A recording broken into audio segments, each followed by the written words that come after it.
I never thought the person I trusted most would become the source of my deepest confusion.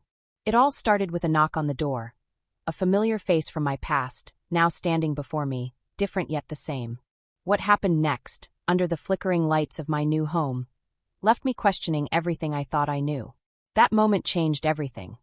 Unexpected, unspoken, and utterly unforgettable. The house was supposed to be a fresh start. After years of pain and solitude, I had finally mustered the courage to leave behind the memories of my old life. Earl, my late husband, had been my world, but losing him shattered everything. 5 years had passed since, yet the pain lingered in quiet moments, hidden in the corners of my mind. This new place felt foreign. Its walls, its air, and even its silence were unfamiliar. Boxes lay scattered around, remnants of a life I was trying to rebuild. The electricity was temperamental, often leaving me in sudden darkness. I wasn't handy enough to fix it myself, and every failed attempt was a bitter reminder of how much I missed having someone to lean on.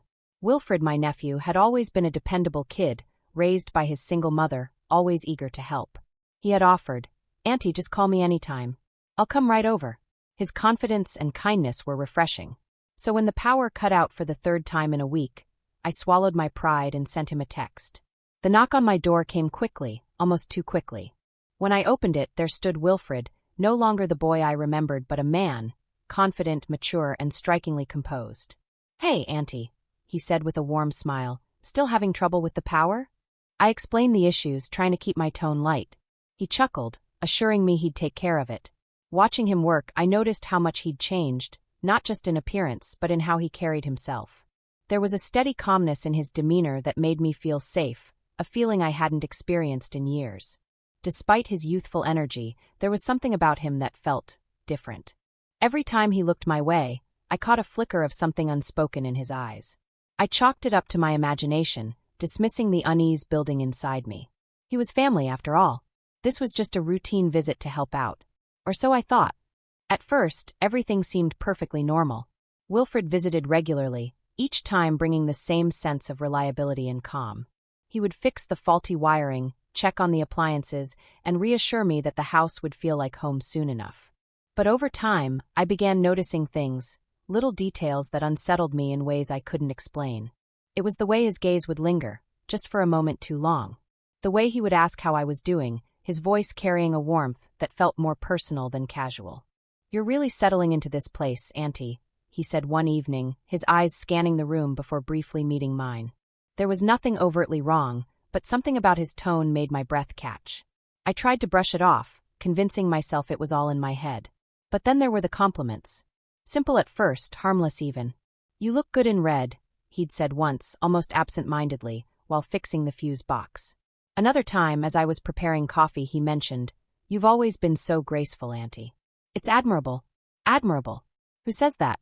I laughed it off, but his words stayed with me longer than I cared to admit. The tension seemed to grow with every visit. Once, while he was working on a broken lamp near the window, I caught him glancing at me from the corner of his eye. When our eyes met, he quickly looked away, but not before I noticed a faint flush on his cheeks. I felt a strange flutter in my chest, an unwelcome mix of nerves and confusion. One evening, after he'd helped me move a heavy box to the attic, we found ourselves sitting on the couch, sharing a cup of tea. The conversation flowed easily at first, reminiscing about the past, talking about his mother, and laughing over shared memories. But as the night deepened, the atmosphere shifted. The pauses between words became heavier, the silence more charged. When he looked at me then, there was something in his expression I couldn't quite place. A vulnerability, perhaps, or maybe something bolder. I began questioning everything. Was I reading too much into this? Was I mistaking his kindness for something else? Or was there really something unspoken between us, simmering just beneath the surface? These thoughts haunted me, making me hyper-aware of his every movement, his every word. Then came the night the power went out again. The house plunged into darkness, save for the faint glow of my phone's flashlight.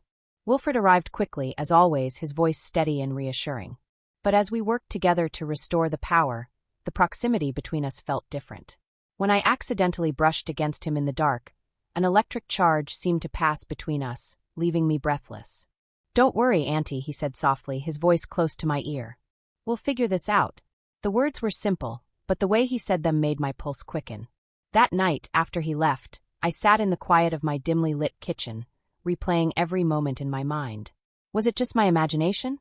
Or was there something real, something undeniable, growing between us? I didn't have an answer, but one thing was clear. The lines of familiarity and propriety were beginning to blur, and I wasn't sure how to stop it. The changes were subtle at first. Wilfred continued to show up whenever I needed help, his reliability unwavering. But now, every visit felt charged with an energy I couldn't ignore. It was in the way his hands brushed mine as he passed me tools, or the way his voice softened when he spoke to me. Each interaction left a strange warmth in its wake, uncomfortable but undeniably real. One evening, the air between us shifted entirely. The power had gone out again, and Wilfred arrived as usual, toolbox in hand. "You really should replace half of this wiring," he said with a grin as he knelt by the electrical panel. I stood nearby, holding the flashlight, but my thoughts were far from the task at hand. The room felt warmer, heavier. My heart raced every time his arm brushed against me as he worked. When he turned to reach for another tool, his face was closer than I expected, his gaze locking with mine for a brief, electrifying moment. Neither of us spoke, but the silence said more than words ever could. After fixing the panel, Wilfred leaned back, wiping sweat from his brow. "That should do it," he said, his voice slightly strained. But his eyes lingered on me, trailing over my figure in a way that left me feeling exposed. I told myself it was nothing, that I was imagining it, but deep down I knew better. The following week, things escalated further. Wilfred stopped by during the day to check on the fridge, which had started making strange noises. I greeted him in my usual outfit, a comfortable skirt and blouse. It wasn't meant to be provocative, but the way his eyes followed me as I moved around the kitchen made me feel as though it was. As he worked, I noticed him stealing glances at me, his attention divided between the task and something unspoken. At one point, I leaned over to check a cupboard near where he was crouched. When I turned back, his face was inches from mine. The tension was unbearable, and for a fleeting moment, I thought he might say something or do something. But he quickly averted his gaze, muttering something about needing another tool. That night, I couldn't stop thinking about the way his presence made me feel. It wasn't just the loneliness talking, it was something more, a pull I couldn't explain. The memory of his eyes on me, his voice, his closeness. It all replayed in my mind like a loop I couldn't escape. The breaking point came on a stormy evening when the power went out once again. Wilfred arrived in record time, drenched from the rain but as composed as ever. "Let's get this fixed quickly," he said, his tone steady but his expression unreadable. As we worked, the proximity between us grew unbearable. In the dim glow of the flashlight, every glance, every touch felt amplified. At one point, as he bent down to inspect the panel, I found myself standing closer than I intended. When he turned, our faces were mere inches apart. Neither of us moved, the moment stretching between us like an invisible thread. His voice broke the silence, low and uncertain. "Auntie, is everything okay?" The way he said it, soft, almost hesitant, made my heart skip a beat. I nodded, unable to form words, but my body betrayed me, leaning slightly closer as if drawn to him by some invisible force. Before I could stop myself, my hand brushed against his arm. He froze, his breath hitching. When our eyes met, there was no mistaking the intensity of the moment. It was as if all the unspoken tension of the past weeks had finally boiled over, leaving us both standing on the edge of something dangerous and forbidden. "I think I should go," he murmured, his voice shaky. But he didn't move. Instead, his hand brushed against mine, lightly at first, then more deliberately. The touch sent a jolt through me, and for a moment the world seemed to stop. The pull was undeniable, the tension unbearable. Before I knew it, we were closer than ever, our breaths mingling in the heavy silence. His hand found its way to my shoulder, hesitant but firm, as if seeking permission. My heart raced, torn between the weight of the moment and the voice in my head screaming that this was wrong. But I didn't move. I didn't stop him. And then it happened, a tentative brush of his lips against mine, hesitant yet electrifying. The kiss was brief, a fleeting spark that left us both reeling. When we pulled apart, the room felt different, charged with a new, unspoken energy. "I'm sorry," he whispered, stepping back. His face was a mix of guilt and longing, mirroring the chaos swirling inside me. I wanted to say something, to break the tension or ease the awkwardness, but no words came. Instead, we stood there in silence, the weight of what had just happened settling over us like a heavy fog. The days after that night were a blur of confusion and guilt. I avoided Wilfred's texts and calls, unsure of how to face him after what had happened. But the power in the house had other plans. It went out again one evening, forcing me to reach out to him. My reluctance was evident in the message I sent, but within minutes his reply came. "I'll be there soon." The knock on the door felt louder than usual, echoing in the stillness of the house. When I opened it, there he was, standing in the dim porch light, his expression unreadable. "Hi, Auntie," he said softly, stepping inside without waiting for an invitation.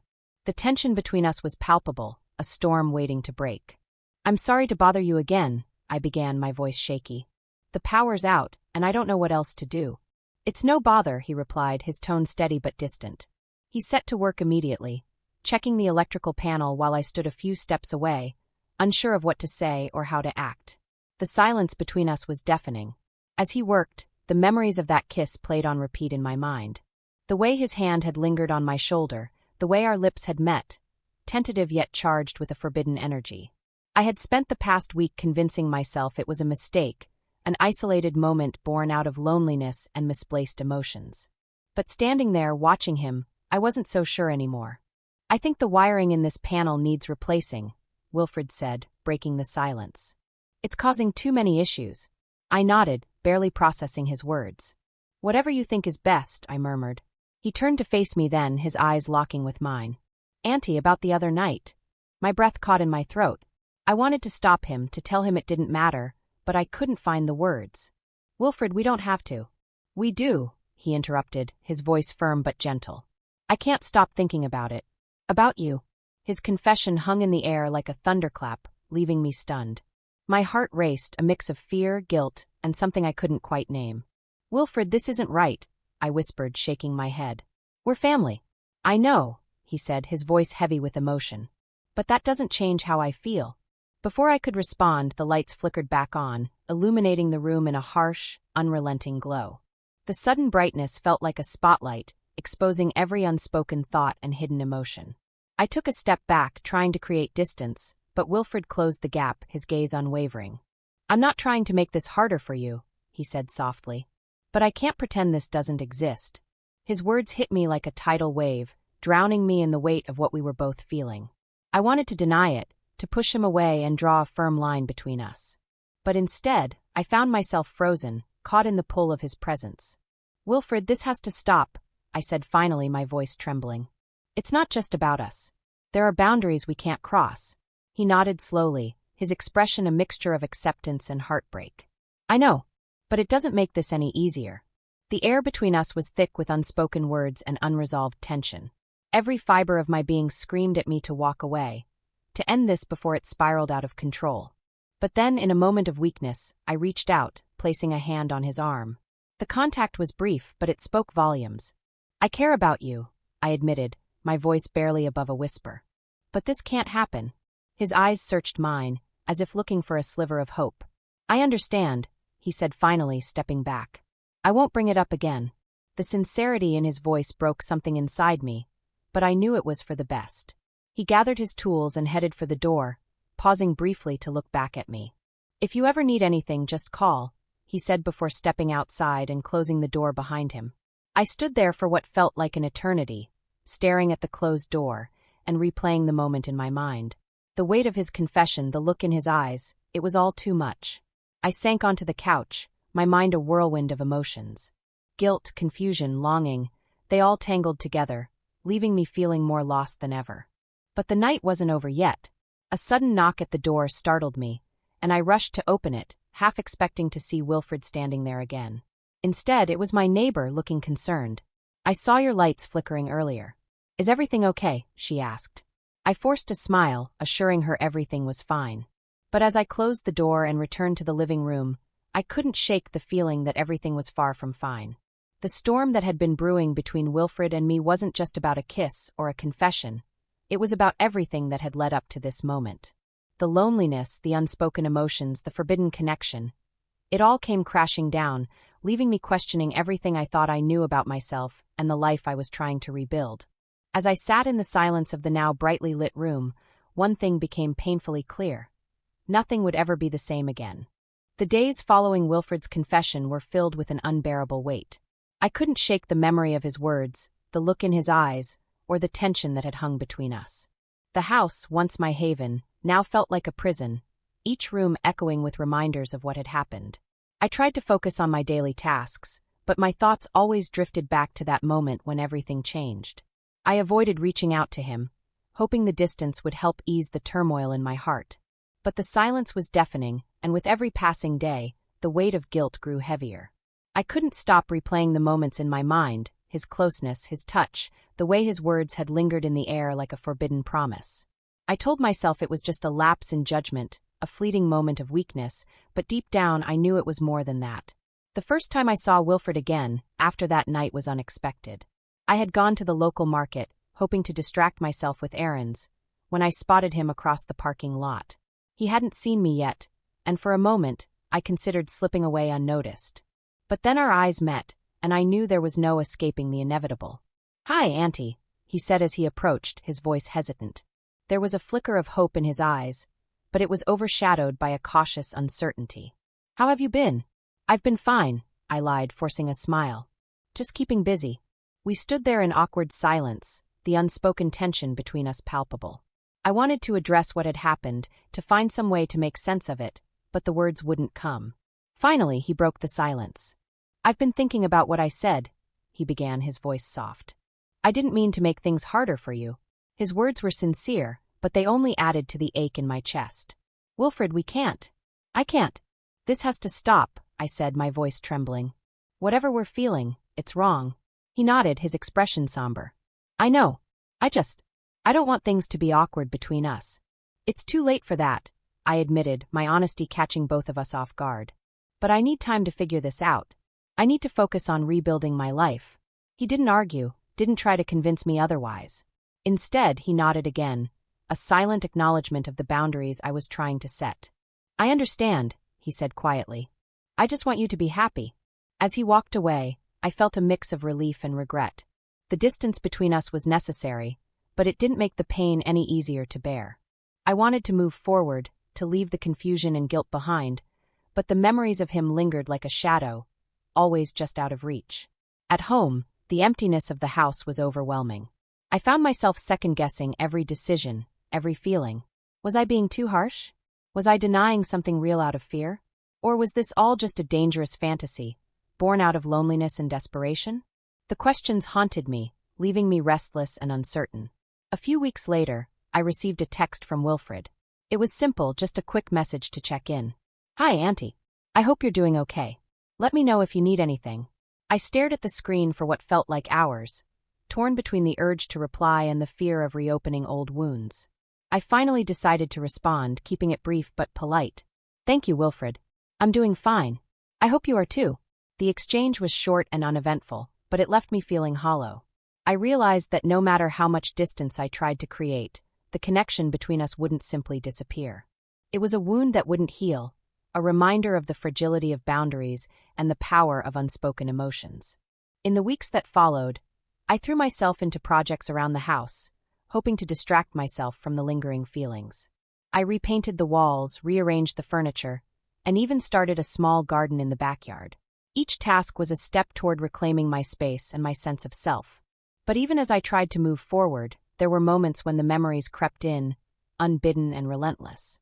A song on the radio, the faint smell of rain, the hum of the refrigerator, all of it brought me back to that night, to the closeness and the chaos. It was a constant battle, one I wasn't sure I could win. Eventually, I realized that the only way to truly move on was to confront the feelings head-on. I had to accept what had happened, acknowledge the emotions, and find a way to let them go. It wouldn't be easy, and it wouldn't happen overnight, but it was the only path forward. Wilfred and I didn't speak much after that. The distance between us grew, not out of anger or resentment, but out of necessity. It was painful, but it was what we both needed. In time, the tension eased, replaced by a quiet understanding. We couldn't go back to the way things were, but we could find a way to coexist, to navigate the aftermath with grace and respect. As time passed, the intensity of that fateful moment between Wilfred and me began to fade, but the impact it had on my life remained. The house, once a constant reminder of the confusion and guilt, slowly transformed into a place of healing. The walls no longer echoed with unspoken feelings, but with the quiet strength of lessons learned. I took the solitude as an opportunity to reflect on everything that had happened, what had led me to that moment, and how I could move forward. The truth was, I had been searching for comfort, for validation, for a way to fill the void that loneliness had carved into my life. But in my vulnerability, I had crossed a line I never thought I'd approach, let alone stumble over. The experience forced me to confront the darker parts of myself, the parts one had tried to bury under routines and distractions. I realized that my feelings toward Wilfred weren't just about him. They were about me, about my need for connection, and my struggle to find meaning in a life that had felt empty for so long. I decided to channel my energy into rebuilding myself. I started attending support groups for widows, sharing my story with people who understood the unique pain of loss and the challenges of starting over. The friendships I formed there became a lifeline, reminding me that I wasn't alone in my struggles. Wilfred and I kept our distance, but not in anger. The space between us was necessary, a silent acknowledgement of the boundaries we had to respect. Occasionally, I would see him at family gatherings, and while the memories lingered, they no longer carried the same weight. We exchanged polite words, careful not to linger too long in each other's presence. Over time, the feelings of guilt and regret began to shift into something else, gratitude. As strange as it sounded, I was thankful for the wake-up call that moment had given me. It forced me to look at my life, my choices, and my priorities with a new perspective. It taught me that boundaries, once crossed, can never fully be restored, but they can be redefined with effort and understanding. The experience also made me more mindful of the relationships in my life.